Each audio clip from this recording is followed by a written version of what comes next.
Let's start things off with talking about a concept known as the post-war consensus. This refers to the broad ideological and institutional settlement that emerged in the West after 1945, following the Allied victory in the Great War of Western civilization, roughly between 1914 and 1945. At that time, a new grammar had begun to take hold in the hearts and minds of Western peoples. Managed liberal democracy, mixed economies with significant state intervention, and a lot of anti-totalitarian norms, especially anti-fascism as the ultimate moral category. You also had things like the expansion of welfare states and a commitment to universalist human rights. You saw the erection of various international institutions such as the United Nations, Bretton Woods, and NATO. Now, this consensus promoted narratives of progress, of tolerance, of universalism that all became the default operating system for various elite institutions. This consensus has also shaped everything from our foreign policies to education, and also our popular mythology, our media, our entertainment. While the post-war consensus did deliver a period of relative stability over the past century, in addition to material prosperity, we are now, in our time, witnessing the logical conclusions of that same post-war consensus. We are seeing the flaws and ultimately destructive consequences for adopting many of the ideals that seemed to be working after 1945. Things like the fact that the post-war consensus has led our people to suppress our national identity and to embrace this widespread demographic change. Meanwhile, we forbade any questions about how this would affect any civilizational continuity. This is precisely where the whole idea of media literacy enters the scene. Whenever the phrase is invoked, you need to understand its function. It is an enforcement mechanism. It is an enforcement mechanism for the modern iteration of this post-war consensus. Think of it like a loyalty test. In reality, the term ought to refer to just one's general intuitive grasp of themes, of metaphorical content in any given work of art. But the liberal progressive apparatus just doesn't trust the public to exercise their own capacity for thought freely. And so the modern incarnation of media literacy is instead a preferred reading of history and of culture, all from a purely progressive standpoint. And so therefore, anything that strays from the official post-1945 consensus is labeled as dangerous. It's literally fascist.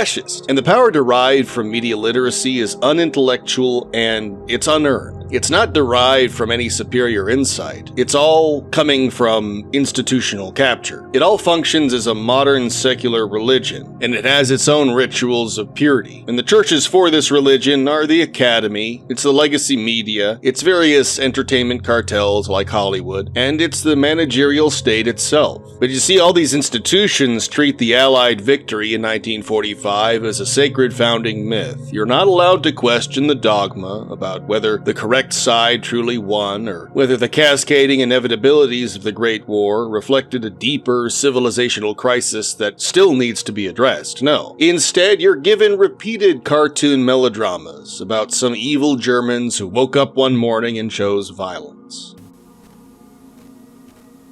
Satire is essential in entertainment precisely because it often begins by appealing to surface-level thinking. Any stage play requires broad and readily accessible exaggerations that draw in a wide audience, including the masses who might not immediately grasp any deeper layers or subtext. You see, not everyone who engages with media does so with high sophistication, and so that means media necessarily needs to be deliberately provocative. It needs to be over the top.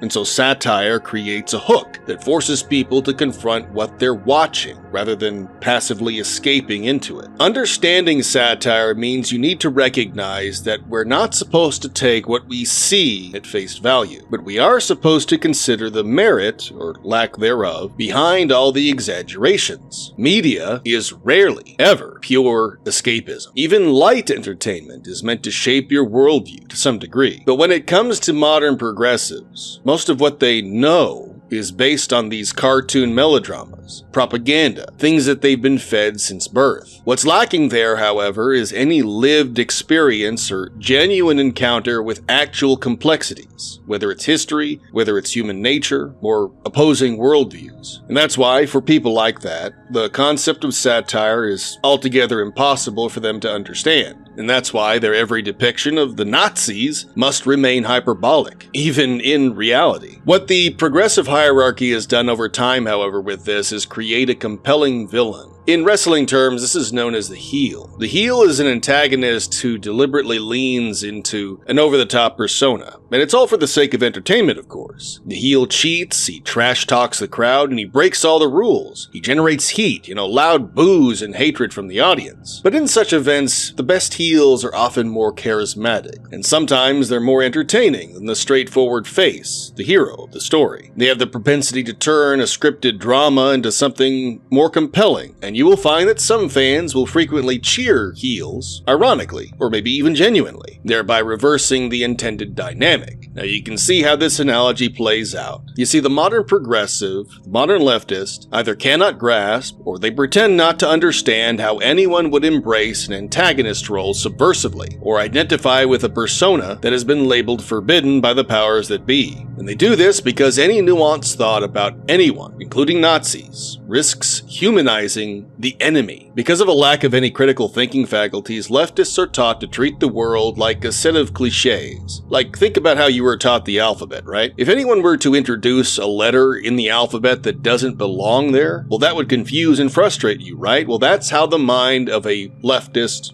progressive works. For nearly all modes of thought. That's the way they understand media. The script told them that, hey, this is the good guy and this is the bad guy. And so their thinking goes like, why would anyone want to be the bad guy? It must be because they're a bad person, right? You see, they don't understand satire. Nowhere in their thought process does it occur to them that there's probably a reason why some people are identifying with the bad guy. Now, this whole failure to understand is also not confined to the left, I'll be fair. Significant segments of the right also fall into a mirror category. In an eagerness to snub the progressive consensus, which is funny in its own right, to own the libs, many who are ostensibly on the right will adopt Nazi symbolism and aesthetics. Seemingly unironically, they treat the forbidden as prima facie evidence that they are inherently red-pilled. But often you'll see this is little more than a reactionary LARP. It's a superficial inversion that I've also addressed in other contexts. These are right-wing cosplayers who sit comfortably within the same air-conditioned rooms, fully immersed in the same commodified consumer culture, global supply chains, and technological conveniences as the very communists and progressives they claim to oppose. Far from any serious engagement with history or with totalitarian ideas, most of what they do amounts to an aesthetic rebellion without any substantive reflection. Nevertheless, in either case, people are wrestling with this whole heel dynamic without any self-awareness. And here's where I'd like to talk a bit about George Lincoln Rockwell, because the man stands as a provocative and, in hindsight, more admirable figure than the consensus will ever allow. Commander George Lincoln Rockwell,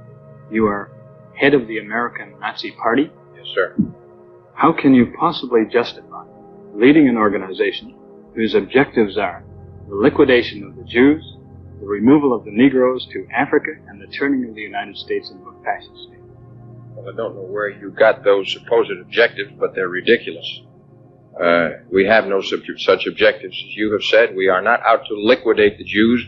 We are out to liquidate communist traitors. Unfortunately, too many Jewish atheists, not religious Jews, but too many religious atheist Jews are mixed up in communism. That's our only concern with the Jews. And as for turning us into a fascist nation, that's untrue too. Fascism is essentially an economic doctrine that has to do with a corporate state. We don't believe in a corporate state. We believe in free enterprise. What we are is Nazis, which means basically that we are racists. We believe in preserving a white nation, a white Christian nation for the white Christian people who built it. Rockwell presented National Socialist ideas in a calm, mid-century American register. He was anti-communist, he was race-conscious, and very critical of cultural decline. Unfortunately, however, he took Hitler's ideas seriously at a time when the post-war grammar explicitly forbade it. Looking back, this was admirable. It was intellectual honesty amid suppression. His provocative swastika pageantry and American Nazi Party branding drew attention that milder framing likely never would have achieved. All this shock value worked as a blunt instrument against the emerging consensus. And even if the specific aesthetics and timing proved counterproductive in his era, his willingness to break the taboo and force confrontation with suppressed questions deserves all the charity in the world. Much of the contemporary right wing should be wary they do not fall into a particular trap, that in one's eagerness to own the libs, that one LARPs the forbidden aesthetic without any seriousness or strategic awareness that would make said performance anything more than a cosplay, because at that moment you're essentially no different from your enemies, just an actor utilizing reactionary theater, all for engagement, a ritual without substance. This is why George Lincoln Rockwell is a useful counterexample of what it actually looks like to take these matters seriously, because he understood the difference between a calculated agitation and pure performance. Whose idea was it for you not to appear in uniform, Mr. Rockwell? I never appear in uniform. I am not here to agitate. When I go out on the streets and I have to reach masses of people, I use agitational methods. I am here to discuss philosophical ideas and not to agitate, and I don't want to embarrass the people that were good enough to invite me. Why do you feel at times it is necessary to agitate? Because masses of people are unable to get intellectual ideas over in a street kind of meeting. You have to use agitational methods. The Negroes use them. The boycott, for instance, is an agitational method. It isn't an intellectual method. And that's the same type of methods that I have to use myself.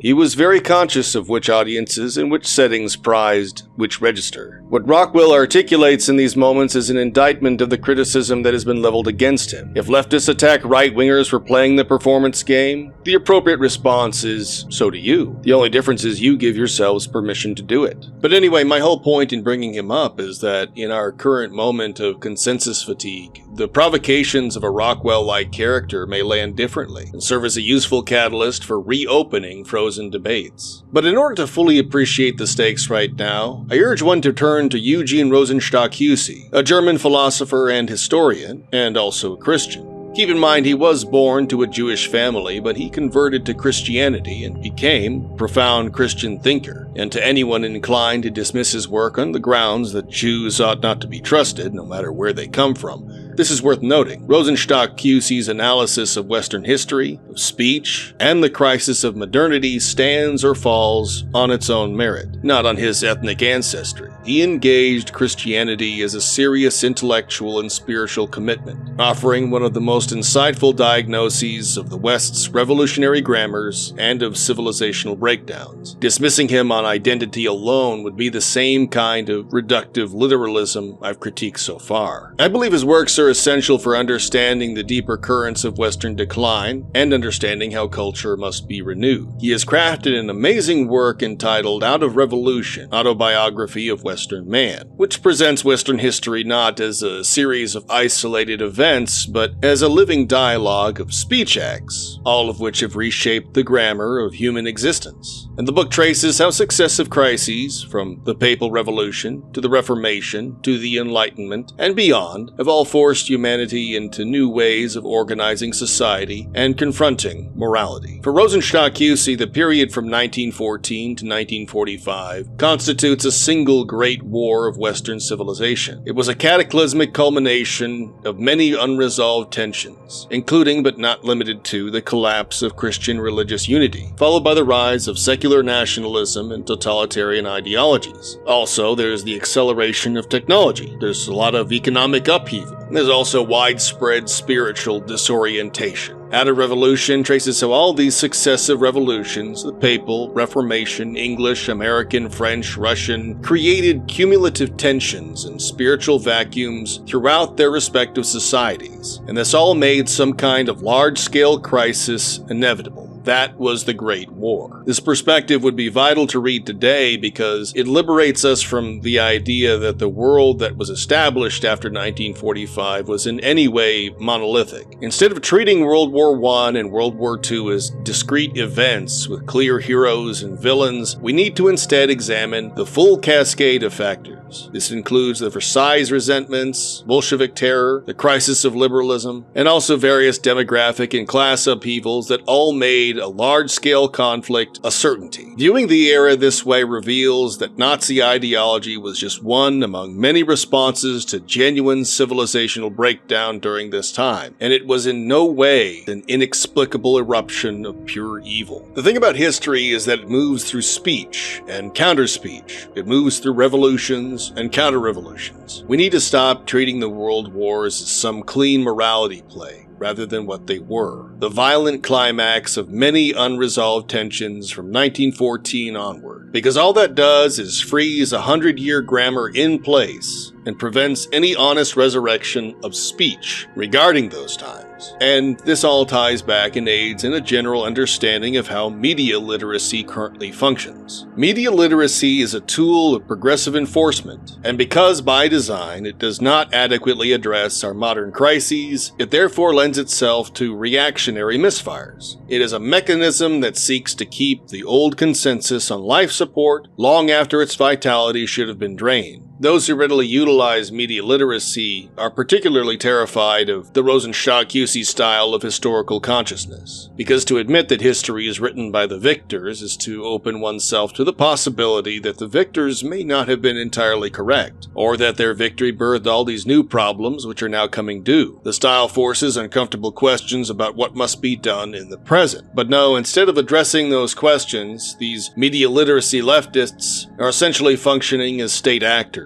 And note, this is not necessarily in a conspiratorial sense. This is entirely religious. These leftists are, and long have been, indispensable maintainers of a consensus bottom line. Now, I expressed this when addressing the YouTuber Anthony Gambuglia. His rhetoric reveals a self-image of essential guardianship of media, and he sees his role on the platform as not just to be a critic, but some kind of preserver of the progressive state order, against any genuine dissent. Media literacy is his tool for patrolling the borders of allowable thought. But the good thing is that he and others like him are mere holdouts. They don't hold any real power. And speaking of guardianship, this way of thinking about media is essential for understanding any modern discussions surrounding Harry Potter, especially among millennials. Dave Green talked about this in his essay, Those Who Walk Away from Hogwarts. Harry Potter functions as the governing mythology for the millennial generation, and stands as a foundational narrative that shaped many of their moral imaginations during their formative years. Not mine, thankfully. I grew up in Narnia and in Middle-earth. But Dave Green notes that the books represent an apex merger of old-world fantasy and that late 90s boomer consensus. And that means, for many, that Harry Potter is not viewed as literature for children or young adults. No, it is the post-war consensus myth made accessible and emotionally resonant. Harry Potter gives you a world of clear moral binaries whose bureaucratic, wizarding institutions ultimately stand for progress. And then you have an outsider hero who's fighting against prejudice and a totalitarian regime. And you have probably noticed that the left continually, just non-stop, attacks J.K. Rowling. Fundamentally, it represents a concerted effort to claim ownership over a franchise and its massive cultural influence. If you've read the books, you'll notice that the literal Nazis, the Malfoys, and much of Slytherin House are not utterly thrown away or rejected. That means on some level, Rowling recognized the need for the lingering presence of blue-blooded traditionalists tied to ancient power and forbidden arts. That ambiguity terrifies the enforcers of media literacy because it undermines their demand for total ideological purification and complete repudiation of the heel.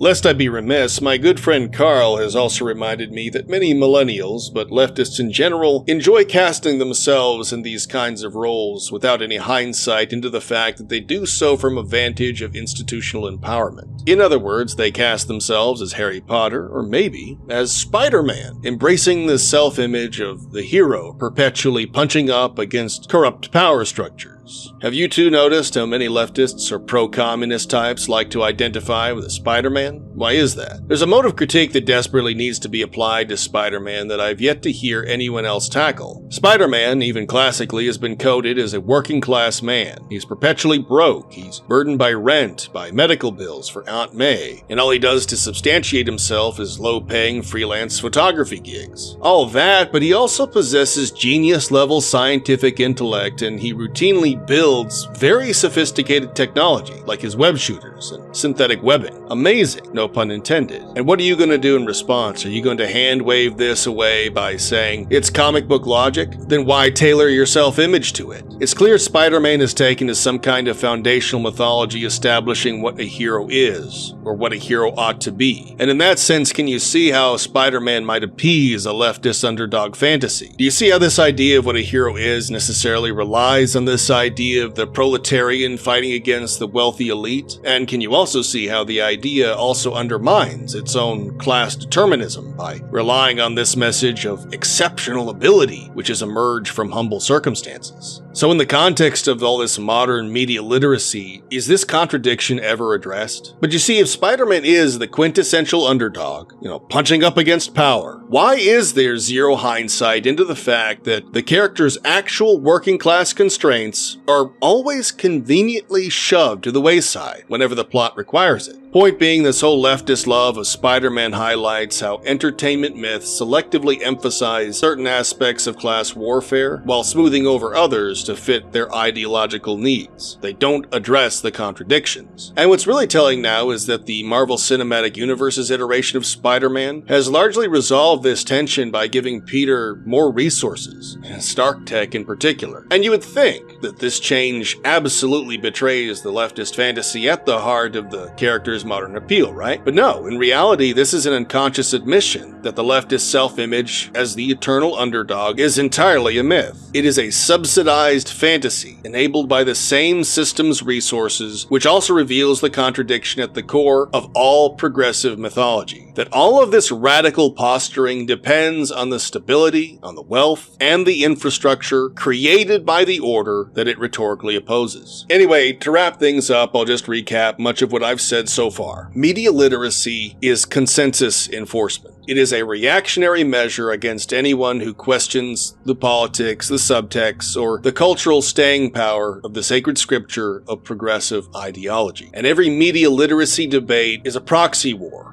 where left-leaning readers demand that there's a correct decoding which just boils down to progressive tolerance and anti-fascist allegories. And this works into a general assertion I've made about all mainstream media, is that it is all propaganda and made to serve as a soft power projection. And if you've noticed any form of censorship, it's all going to be because you're allowed only one mode of inflexible interpretation, and that is forever tied to the frozen grammar of post-1945. And so any heel-turn reinterpretation or historical revision is treated as an existential threat. Now, there is a silver lining, and we are right in the middle of it. The lockdown period following the pandemic of 2020 represented something of a last hurrah for the expert class and elite institutions. And I do believe future historians, if they're honest, will remember this event as having been artificially induced by our ruling class, all for the sake of achieving political advantage in a society that has long been told is essentially politically neutral. The way Aaron McIntyre puts it, the lockdown period was ground zero for the epistemological meltdown of liberalism. And ever since then, the public has been forced to reckon with decades of lies and manipulation sold under the banner of trust the science. And true, while the priesthood of experts has not been fully deposed, the collapse is thoroughly underway, and its effects can be felt. I mean, just look at how much Gen Z has been left utterly demoralized and rightfully skeptical of most, if not all, institutional authority. And that leads me to one final point. There are current voices that are far more dangerous now than the woke scolds of old. These are the moderates, or who the channel Spree Snooter is appropriately labeled as Obama-era liberals, and whom Synthetic Man has labeled as centrist libertarians. They're figures who present themselves as seeking some neutral ground between left and right, when in reality they court and uphold the status quo. In truth, all this offers is little more than managed decline, or what I've called managed descent.